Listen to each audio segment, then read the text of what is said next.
म्हणजे माझ्या समाजाचा 77 वर्षात साधा घरकुलाचा प्रश्न मिटला नाही, तरी तुम्ही या पक्षाची गुलामी करता.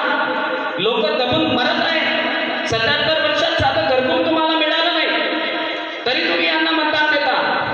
आता हे होणार नाही, आता हे झालं नाही पाहिजे. तुम्ही राजवंशी लोक आहात. या माता राजवंशी माता राजमाता होत्या. इतिहास महाराष्ट्रातलं उदाहरण देतो. तुम्ही मोर्शीमध्ये नलदमयंती धरण पाहिलं असेल. त्या धरणाला नाव आहे नलदमयंती. आपल्या समाजाचे एक इंजिनियर होते तिथं, म्हणून त्यांनी त्या धरणाला ते नाव दिलं. ते राजा नल निषाद उत्तर प्रदेशचे एक चक्रवर्ती राजा होऊन गेले आणि त्यांची पत्नी दमयंती ते विदर्भ राजाची पुत्री होती. ते आपल्या समाजाचे होते. तुम्ही रामायणामध्ये पाहिलं असेल, त्रेतायुगामध्ये श्रीराम वनवासात गेले. विटे साहेबांनी सांगितलं, वनवासामध्ये गेलं असताना त्यांच्यासोबत सेना नव्हती, 3 जण होते, राम लक्ष्मण आणि सीता. रावणाची वाईट नजर सीतेवर पडली.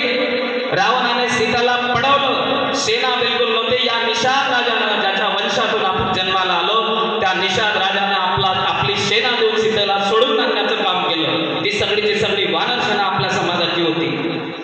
मग राम जर देव आहे, तर या श्रीरामाच्या संकटात धावून येणारे देवांचे देव आहेत की नाही? सांगा, देवांचे देव आहेत की नाही? मग या देवांच्या देवाचा इतिहास का नष्ट करण्यात आला?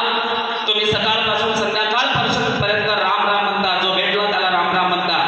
रामाला देवत्व ज्यांनी प्राप्त करून दिलं, त्या निषाद राजाचा इतिहास, तुमच्या पूर्वजांचा इतिहास ज्यांनी नष्ट केला, ते तुमचे असू शकतात का?